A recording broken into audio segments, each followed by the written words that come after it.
Então nós vamos passar agora a palavra ao nosso irmão Luiz Carlos Abreu de Souza, que vai falar sobre o tema A Fé que Transporta Montanhas.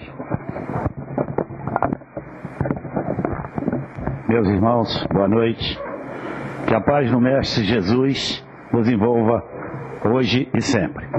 Pedir ao Francisco, por favor, para desligar um pouco a luz. Nós vamos começar hoje de uma maneira um pouco diferente. Por favor.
Mas por que desta música, desta letra em latim, que poucas pessoas conhecem, e alguém pode achar estranho?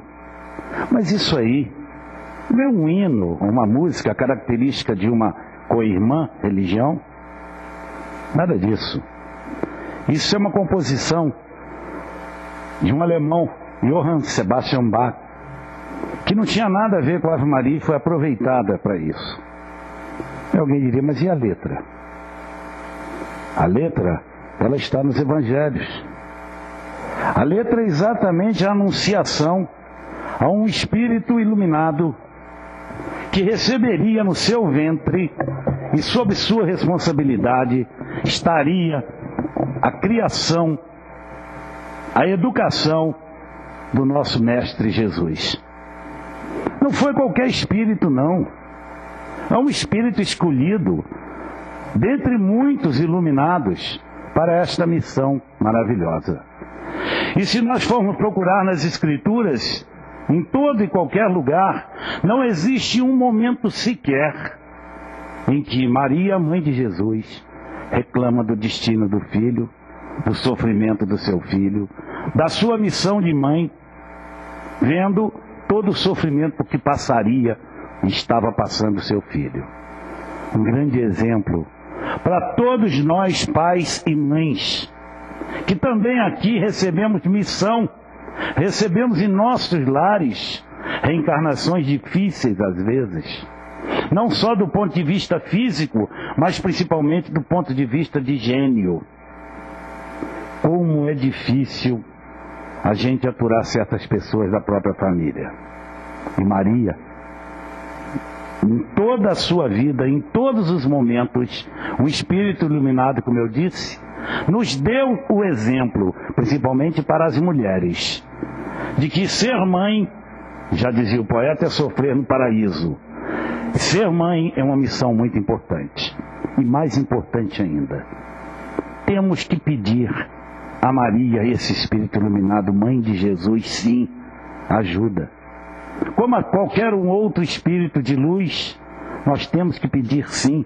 E o próprio Mestre Jesus, antes de entregar a sua encarnação no Calvário, disse para ela, que chorava como toda mãe chora, sem reclamar, só chorando, não reclamava.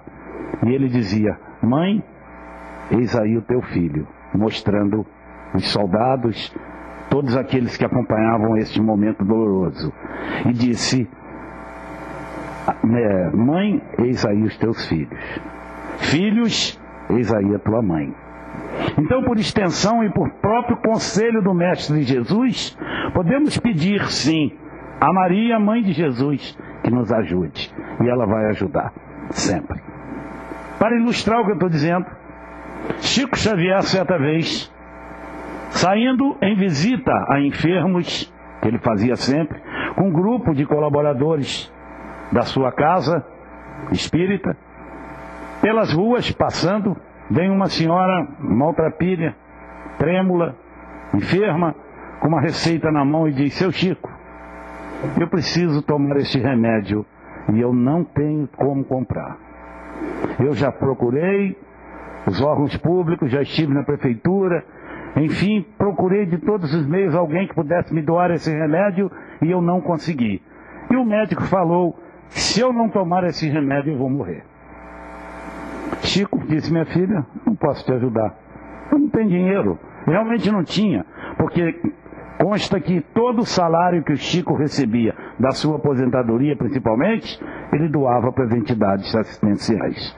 Ele vivia, inclusive, na casa de uma irmã, né? Ele era mantido por uma irmã. Ele não tinha sua própria casa, ele morava com a irmã. Então ele disse: eu não posso te ajudar. Aí perguntou aos companheiros: por acaso alguém aqui pode? A senhora deu o valor da receita, do remédio. Ninguém tinha condições, eram todos pobres, humildes também. Chico parou e disse: minha irmã, você tem fé? Tenho, sim, senhor. Você sabe rezar? Sei rezar, sim, senhor. Sei rezar Ave Maria. Então faz o seguinte: pega essa receita, vai para casa e vá cortando em pedaços, até os menores pedaços que for possível você fazer, cortar. E aí, seu Chico? E aí, todos os dias pela manhã em jejum, você vai pegar esse pedacinho de papel que vai ficar pequenininho dessas receitas, junta todas elas num pote. Cada dia você vai pegar um pedacinho desse papel, vai colocar na boca, vai tomar um pouquinho de água e vai pedir a Maria, Mãe de Jesus, rezando na Ave Maria, que você sabe rezar, com fé, vai pedir a ela e você vai ser curada. E realmente a senhora foi curada. Tempos depois ela voltou a informar que estava curada, tomando só um pedacinho de papel que era a receita. Só que junto com a água, ela tomou a força maior que nós podemos ter, que é a fé. Com fé, ela conseguiu se curar. E nós sabemos que a doença começa geralmente na nossa cabeça ou na nossa imprudência com o corpo, mas ela pode terminar na nossa mente. A nossa mente tem força para curar. Os médicos já estão convictos disso. O remédio ajuda, mas quem realmente cura é a cabeça, é a nossa mente, é a nossa fé. Não adianta tomarmos o remédio se nós já começarmos assim: isso não vai fazer efeito? Não vai mesmo. Você já destruiu o efeito. Muito bem, nosso assunto hoje não era a Ave Maria, mas nosso assunto é a fé. É o capítulo 19 do Evangelho segundo o Espiritismo, cujo título é: a fé transporta montanhas. E como todos nós sabemos, no Evangelho segundo o Espiritismo, nós temos geralmente, no início, uma citação dos próprios Evangelhos, depois uma explicação daquilo que Allan Kardec nos trouxe, e o capítulo sempre, ou quase sempre, se encerra com uma instrução dos espíritos, que nada mais é do que espíritos de luz, iluminados, que contribuíram trazendo mensagens que vão complementar, por assim dizer, a lição que Kardec estava apresentando. E como começa sempre com a citação, o nosso de hoje começa com uma parábola. Uma parábola, muito bem não, uma passagem. A parábola é a segunda parte, perdão. Uma passagem. Diz o seguinte: quando ele é Jesus, o mestre, veio ao encontro do povo, um homem se lhe aproximou e, lançando-se de joelho a seus pés, disse: Senhor, tem piedade do meu filho que é lunático e sofre muito, pois cai muitas vezes no fogo e muitas vezes na água. Apresentei-o aos teus discípulos, mas eles não o puderam curar. Jesus respondeu dizendo: Ó raça incrédula e depravada, até quando estarei convosco? Até quando vos socorrerei? Trazei-me aqui esse menino. E tendo Jesus ameaçado o demônio, este saiu do menino, que no mesmo instante ficou são. Os discípulos vieram então ter com Jesus, em particular, e lhe perguntaram: por que não podemos nós curar, expulsar esse demônio? Respondeu-lhes Jesus: por causa da vossa incredulidade. Pois em verdade vos digo, se tivesseis a fé do tamanho de um grão de mostarda, que é um dos menores grãos, diríeis a esta montanha: transporta-te daqui para ali, e ela se transportaria, e nada vos seria impossível. Então a fé transporta montanhas. E fé não é só esta que a gente vai chegar daqui a pouco, não. Toda determinação humana é considerada uma fé. Quando você estabelece um determinado fim, um objetivo, e você corre atrás deste objetivo com todas as forças, com todos os meios que lhe aparecem, que estão às suas mãos, você está tendo fé. Esta é a fé em si. É a fé no seu poder, na sua realização, no seu desejo, nas suas possibilidades. As montanhas de que o mestre diz, portanto, são as dificuldades, as resistências à má vontade. Esta fé, ela pode ser robusta ou ela pode ser vacilante. Porque muitas pessoas tratam um objetivo, sabem o que tem que fazer, mas não correm atrás.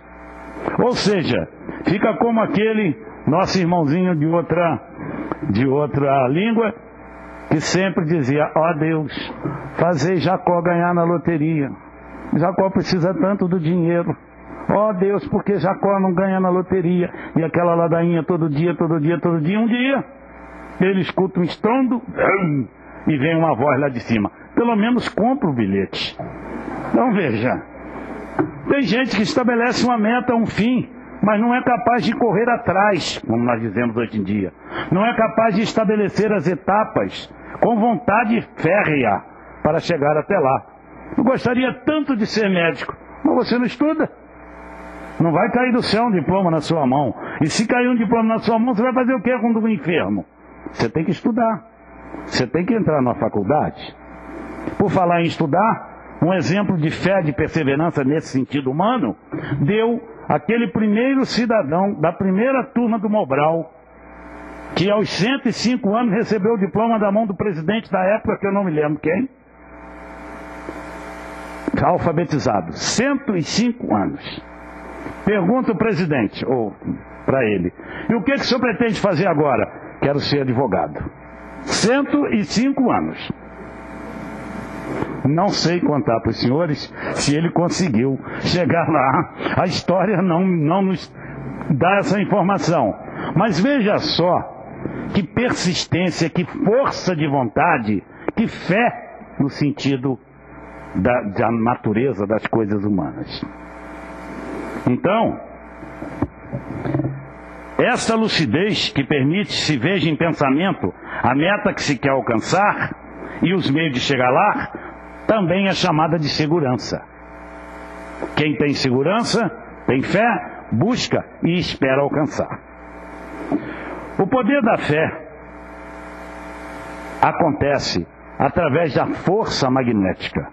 É através dessa ação magnética que nós somos capazes de atuar sobre o fluido, que é o agente universal, e modificar as qualidades daquilo que se pretende. Nada mais é isto do que os milagres. Que são os milagres?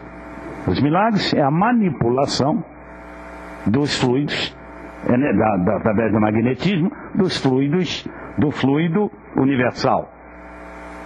Foi o que Jesus fez. Jesus não expulsou demônio nenhum. O garoto estava simplesmente obsediado. Estava ali um irmãozinho obsessor. E Jesus, com a sua força, com a sua fé, ele expulsou o obsessor.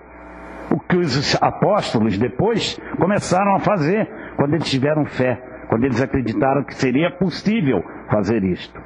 E a hoje, nada mais se vê por aí, nós sabemos disso, em casas espíritas e até não espíritas. Pessoas que têm fé e que têm esse poder de manipular o fluido através do magnetismo e promovem a cura. Que vem, como eu disse no início, da fé de quem está ali também. Porque não é só um lado, tem que ter os dois lados. O poder da fé é demonstrado de modo direto e especial, então, nesta ação magnética, que atua sobre o fluido, que é o agente universal. Opera curas, como por exemplo, as rezadeiras que todo mundo conhece. Nada mais são do que pessoas com magnetismo muito forte, que são capazes de influenciar, de transferir para nós aquela força que tem. Agora não adianta você ir lá, quem vai, se não tiver fé. Não adianta vir aqui tomar um passe se você não acredita. Não adianta levar água fluidificada ou energizada se você não acredita. O princípio básico é a fé. A fé, do ponto de vista religioso, ela pode ser uma fé cega ou não, ou esclarecida. Esta fé cega, ela consiste na crença em dogmas especiais que constituem as diferentes religiões. Como nosso companheiro Bruno falou agora há pouco aqui no nosso curso de expositor da doutrina, acontece o seguinte: no nosso espiritismo kardecista, nós não temos nada disso. Aqui não existem imagens, aqui não existem rituais, aqui não se tem que ficar em pé, deitado, abraçado, de uma roupa tal, X, não existe nada disso. Existe o quê? Fé. Fé raciocinada. Existe o desejo de melhorar. Existe o desejo de se instruir. É uma casa como qualquer outra. Só não tem os sinais que outras têm. Não estou criticando, porque acho que cada um precisa de certos elementos para entender, para compreender, para se elevar espiritualmente.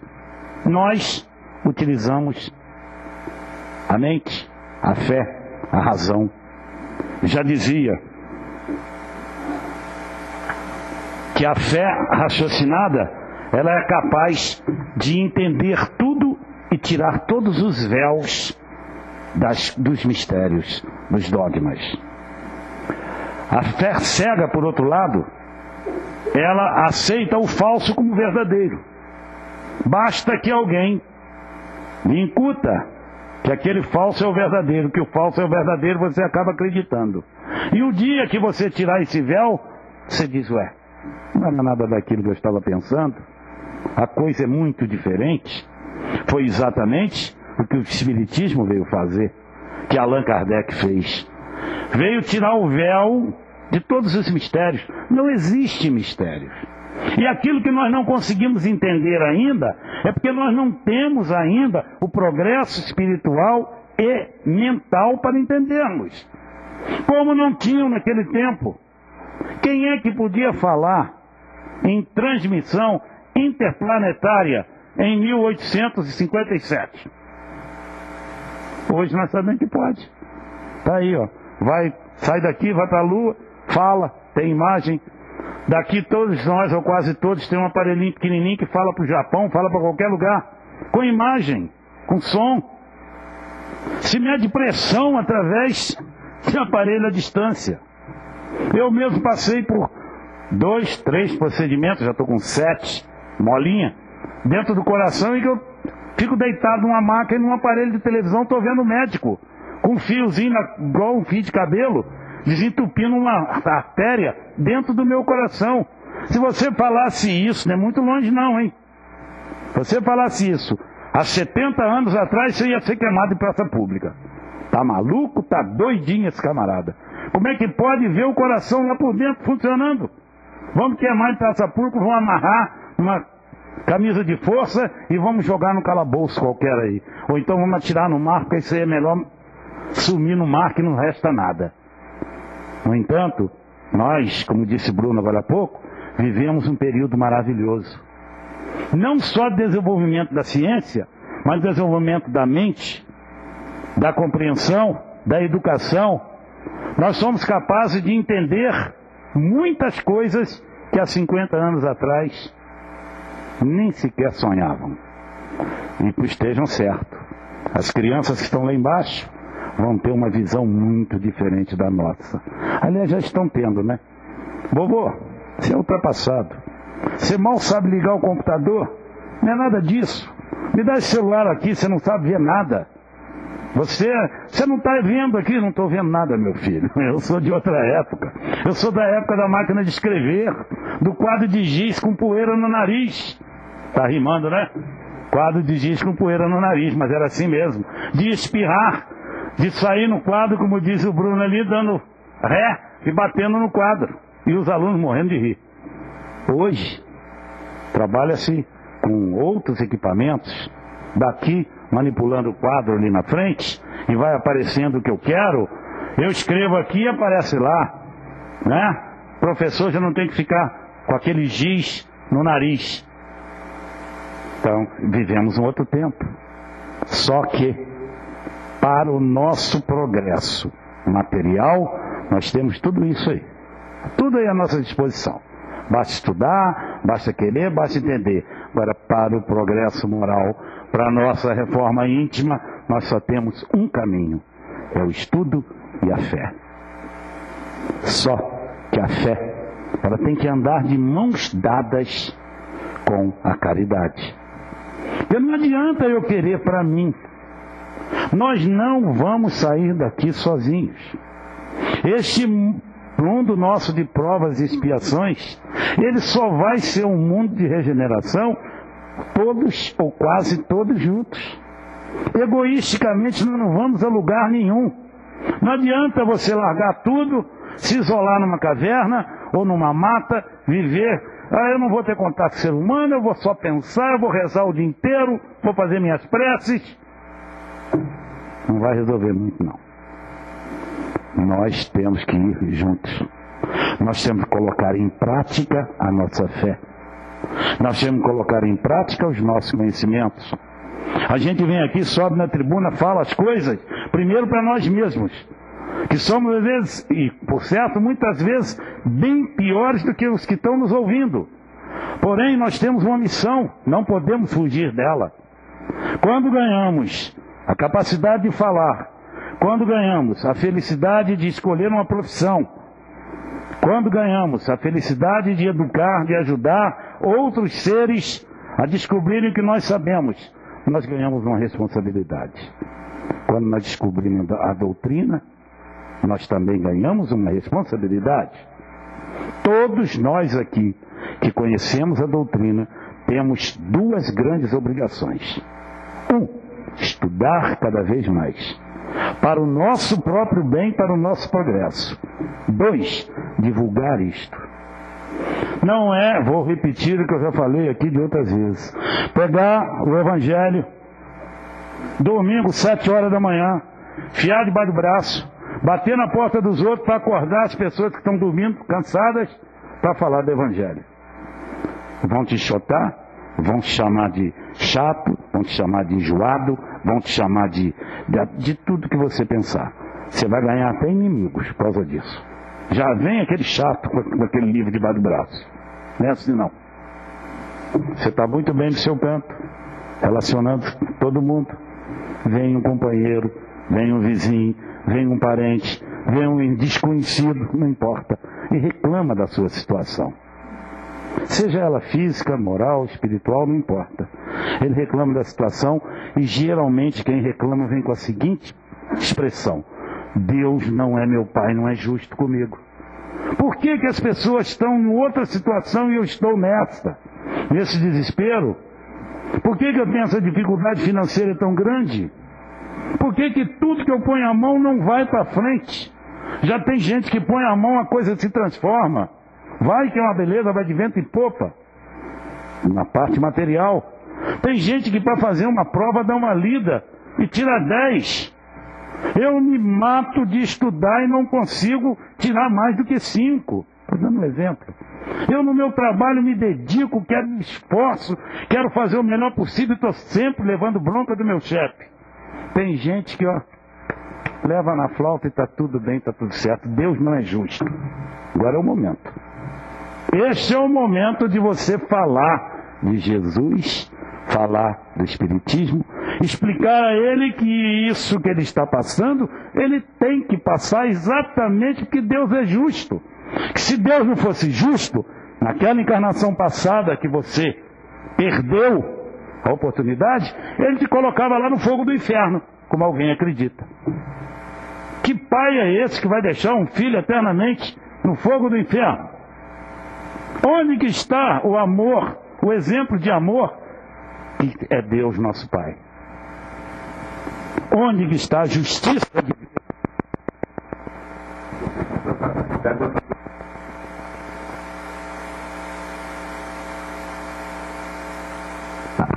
Onde está a justiça divina?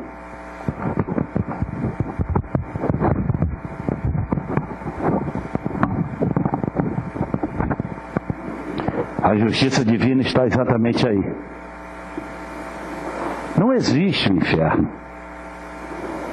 O inferno, a bem da verdade, seria aquele julgamento nosso, depois que largarmos esse corpo, que nós nos encontrarmos na frente de um espelho da nossa vida e nós vamos ver o que eu fiz, muitas vezes não só nessa, mas em outras. E quantas encarnações eu tive para me melhorar e continuei no mesmo passo. E esta que nós estamos tendo agora, o que nós estamos fazendo para dar um passinho para frente? Ninguém vai sair daqui perfeito numa encarnação, não. São muitas que nós vamos ter que passar. Porém, é preciso que a gente seja movido sempre pela fé e pela vontade de ir para frente. Fugi completamente do que estava previsto, mas eu não posso deixar de terminar com a instrução dos espíritos, e diz o seguinte: o primeiro espírito é um espírito protetor, José. Ele termina dizendo o seguinte: inspiração divina, a fé desperta todos os instintos nobres que encaminham o homem para o bem. É a base da regeneração. Pregai pelo exemplo das vossas obras para demonstrardes o merecimento da fé. Crede e esperai sem desfalecimento. Os milagres são obras da fé. Um outro espírito protetor resume sua lição com o seguinte: a fé é humana e divina.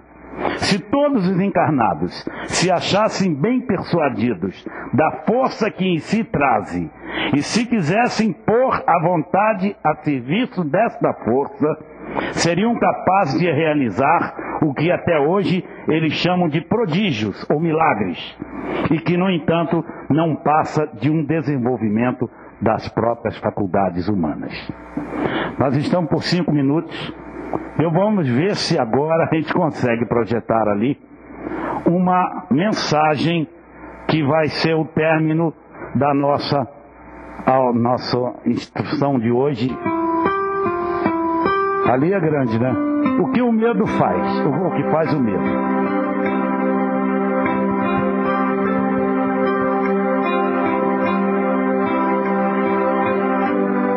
terra em que em guerra, havia um rei que causava espanto. Sempre que fazia prisioneiro, não os matava. Levava-os a uma sala onde havia um grupo de arqueiros de um lado e uma imensa porta de ferro do outro, sobre a qual viam-se gravadas figuras de caveiras cobertas por sangue. Nesta sala, eles o faziam enfileirar-se em círculo e dizia-lhes então: vocês podem escolher entre morrerem flechados por meus arqueiros ou passarem por aquela porta e por mim serem lá trancados. Todos escolhiam serem mortos pelos arqueiros, na esperança de se salvar. Ao terminar a guerra, um soldado que por muito tempo servira ao rei dirigiu-se ao soberano: Senhor, posso lhe fazer uma pergunta? Diga, soldado, o que havia por detrás da assustadora porta? Vá e veja você mesmo. O soldado então abre vagarosamente a porta e, à medida em que o faz, raios de sol vão adentrando e clareando o ambiente. E finalmente ele descobre, surpreso, que a porta se abria sobre um caminho que conduzia à liberdade. O soldado, admirado, apenas olha seu rei e diz: eu dava a eles a escolha, mas preferiram morrer a arriscar-se a abrir esta porta. Quantas portas deixamos de abrir pelo medo de arriscarmos e arriscar? Quantas vezes perdemos a liberdade e morremos por dentro apenas por sentirmos medo de abrir a porta de nossos sonhos? Pense nisso. Tenha fé. Uma ótima semana a todos. Que Jesus nos abençoe hoje, agora e sempre. Muito obrigado pela atenção.